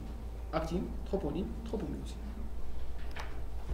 L'actine, c'est une protéine globulaire qui est dite actine G, à l'état monomérique, avant de se multimérer, avant de se regrouper sous forme de filament. Il faut savoir que c'est une protéine globulaire. Attention, attention, attention, il faut faire la différence. On peut vous poser des questions pièges. L'actine en elle-même, l'état précurseur TAHA, c'est une protéine globulaire, parce que vous savez que nous avons des protéines globulaires et des protéines fibrillaires. Vous vous souvenez en biochimie, quand vous avez fait protéines et acides aminés, on vous avait dit que certaines protéines étaient fibrillaires, alors que certaines protéines étaient globulaires. On vous a cité comme exemple de protéines fibrillaires la kératine, et comme protéines globulaires, le collagène, l'élastine, etc., etc. Donc c'est des protéines fibrillaires. D'origine, elles sont fibrileuses. Yek, non, c'est une protéine qui est globulaire, mais elle va se regrouper pour créer des fibres. Elle va se condenser en plusieurs parties pour constituer des fibres. D'accord? Donc c'est une protéine qui est initialement globulaire, mais elle va constituer des fibres. Est-ce qu'on est d'accord? Très bien. Donc à l'état monomérique, c'est une protéine globulaire. Donc on l'appelle actine G. G parce qu'elle est globulaire. Yek. Très bien. Dans une solution, elle est polymérisée en actine F. L'actine F, c'est l'actine fibrillaire. F comme fibrillaire, G comme globulaire. Donc ça, c'est l'actine G, ça, c'est l'actine F. Chaîne qui ressemble à un enfilement de perles, oui. Deux exemplaires de cette chaîne s'enroulent ENT à la manière d'une hélice pour former un filament d'actine. Donc le filament d'actine est constitué par la liaison de deux chaînes d'actine F. Et chaque chaîne d'actine F est située par un ensemble d'actine G. Actine G constitue l'actine F, deux actines F constituent le filament d'actine. Est-ce que c'est clair? Actine G constitue l'actine F, deux molécules d'actine F constituent le filament d'actine. Est-ce qu'on est d'accord?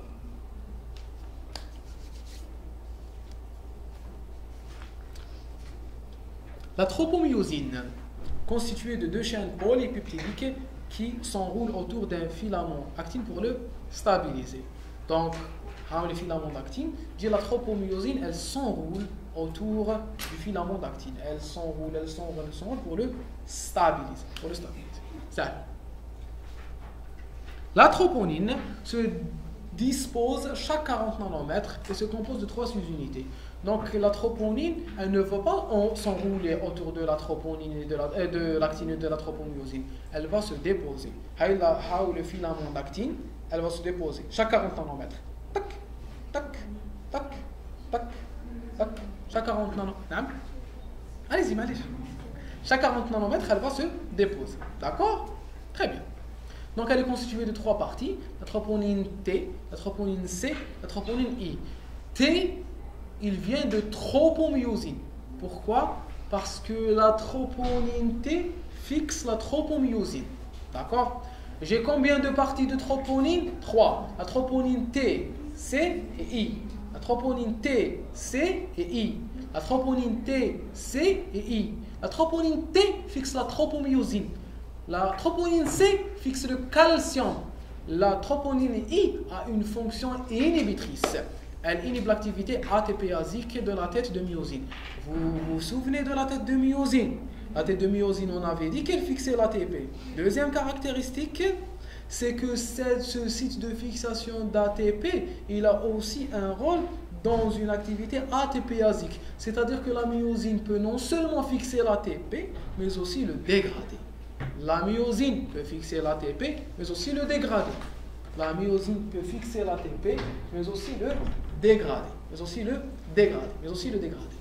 La troponine I inhibe cette activité ATPasique de la myosine. Ça va? Ça va sûr? Très bien. C'est clair pour tout le monde? On avance.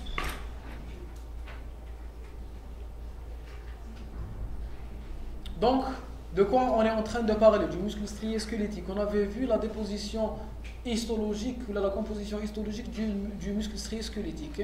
On avait vu qu'il était constitué par un ensemble de cellules qui étaient appelées fibres musculaires striées. On avait dit que la fibre musculaire striée était composée d'une membrane qui était dite sarcolème, qu'elle contenait un cytoplasme spécifique qui est dit sarcoplasme. À l'intérieur de ce sarcoplasme, j'ai des unités fonctionnelles contractiles observées sous le microscope optique qui sont dites myofibrilles. La myofibrile sous le microscope optique est divisée en plusieurs par une alternance de plusieurs zones claires et sombres. On avait parlé de la bande. Très bien, plus tard on va la regarder. Je ne sais pas comment. Vous allez la faire passer. Votre camarade va vous donner une animation qui explique la disposition histologique. Très bien. Donc nous avons des zones A, des bandes A, I, Z, H et M. D'accord? Maintenant, on est en train de parler de l'ultrastructure. On avait parlé de la myosine, la grosse protéine. Elle était localisée, elle était disposée en faisceaux, des faisceaux opposés. Et chacune de myosines avait la forme d'un club de golf. Elle était constituée d'une partie céphalique, d'une partie cervicale et d'une partie caudale. La cervicale et la céphalique constituent la méromyosine lourde. La partie caudale constitue la méromyosine légère. On est en train de parler du filament d'actine. Il est constitué par une actine G qui se regroupe en actine F. Deux actines F forment le filament d'actine. Le filament d'actine est entouré par des filaments de tropomyosine. Chaque 40 nanomètres, j'ai une déposition de troponine. La troponine est divisée en 3 parties. La troponine I, la troponine T, la troponine C. La troponine C fixe le calcium. La troponine T fixe la tropomyosine. Et la troponine I inhibe l'activité ATPasique de la myosine. D'accord? D'accord? Très bien, on avance. On avance. Le réticulum sarcoplasmique, un nouveau constituant de la cellule musculaire striée squelettique, c'est le réticulum sarcoplasmique. C'est quoi le réticulum sarcoplasmique? C'est le réticulum endoplasmique spécifique de la cellule musculaire striée. C'est un réticulum endoplasmique. Vous vous souvenez du REG ou REL? Yak. Comment on appelle ça en arabe?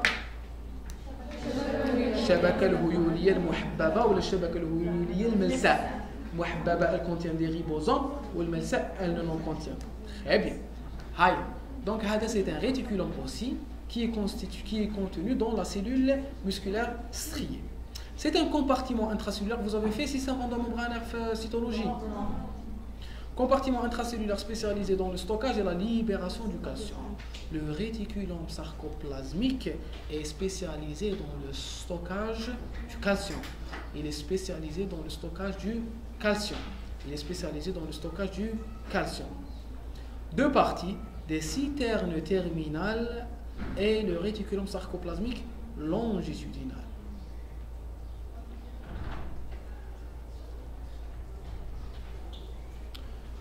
Essayez de me suivre. Hadia, c'est une coupe. En fait, c'est deux coupes. Une coupe longitudinale et une coupe transversale.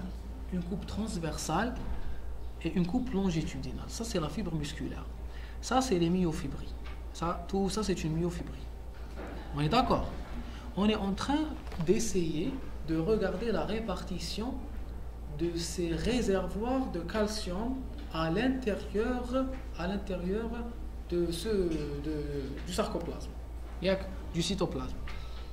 Haya. Regardez-moi ça. Hada, c'est le sarcolème, on est d'accord? Ça, c'est le sarcolème, c'est la partie la plus externe, c'est la membrane plasmique. C'est la membrane plasmique.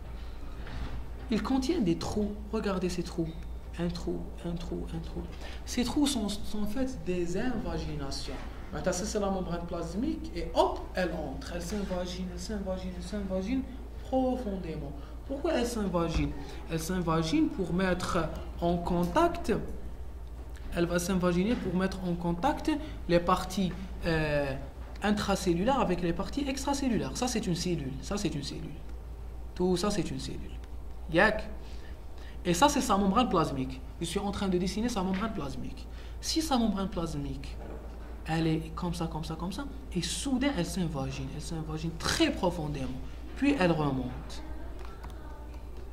Elle s'invagine profondément, puis elle remonte. Puis, elle continue. C'est une membrane plasmique. Elle vient ici, elle s'invagine, puis elle remonte. Ces invaginations, ce sont des parties de la membrane plasmique.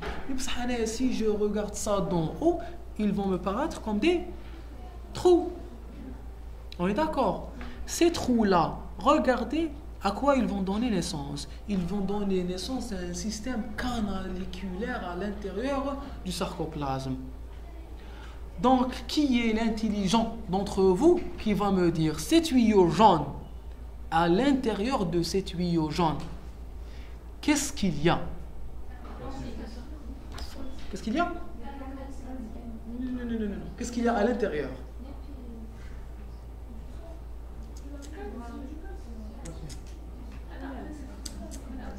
Il y a le milieu extracellulaire. Parce que c'est des invaginations membranaires. quand j'avais une membrane, puis elle s'est invaginée. Ça, c'est une membrane. Et elle va s'invaginer. Ça, c'est quoi? C'est la matrice extracellulaire. Extracellulaire. Extracellulaire. D'accord? Donc, c'est le milieu extracellulaire. Elle est en train de faire entrer la membrane à l'intérieur de la cellule. La compartimentation, elle reste la même. Ça, donc, elle est en train de faire entrer le milieu extracellulaire à l'intérieur de la cellule. Ça, sans réaliser de communication. Extracellulaire, extracellulaire, intracellulaire, intracellulaire. On est d'accord? Ça, c'est des invaginations tubulaires qu'on va appeler tubultés à l'intérieur de la cellule. Ça, ce sont des invaginations membranaires, on n'oublie pas ça. Est-ce qu'on est d'accord? Le réticulum sarcoplasmique, à l'intérieur de la cellule, c'est des réservoirs. Des réservoirs faits comme ça. C'est des réservoirs à l'intérieur de la cellule. Donc, il est constitué de deux parties. Le système Hadaya, il est constitué d'une partie qui est membranaire et d'une partie qui est intracellulaire. Ça, la bleue, c'est la partie intracellulaire. La jaune, c'est la partie qui vient de la membrane. On est d'accord? Est-ce qu'on est d'accord? Donc, des citernes terminales et le réticulum sarcoplasmique longitudinal. Le réticulum sarcoplasmique longitudinal, c'est en fait des invaginations membranaires.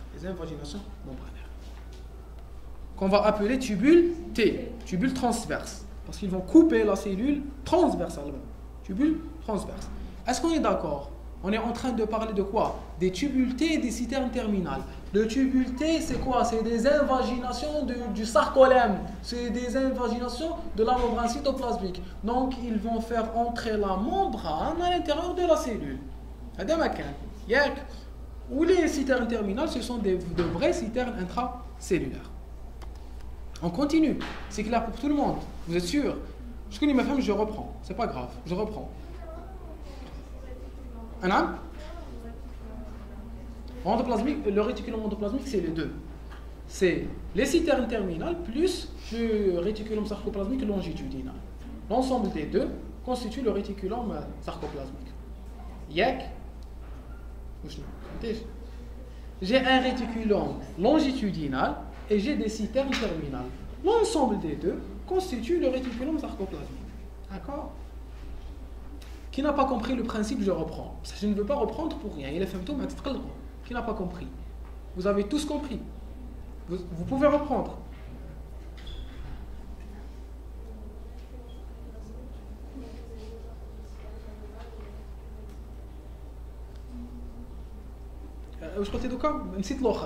J'ai oublié ce que vous avez dit. Oui. Excellent. Voilà. Très bien. Le réticulum longitudinal, c'est quoi? C'est des invaginations membranaires. D'accord? Bravo. Très bien, très bien.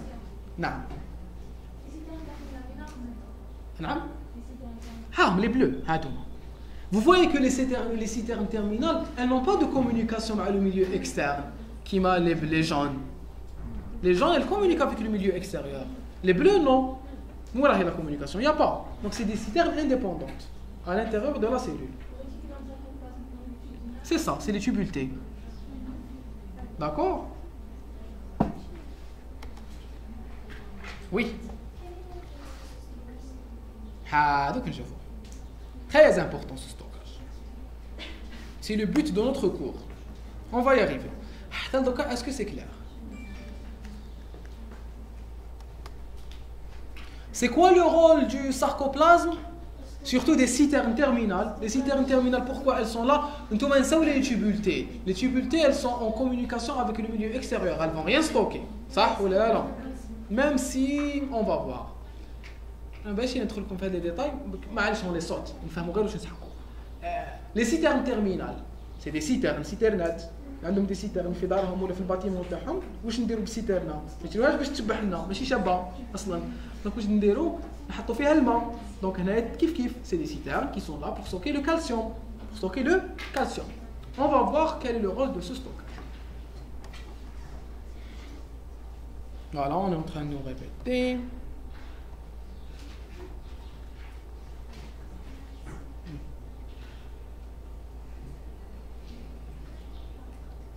La contraction musculaire. Aïe.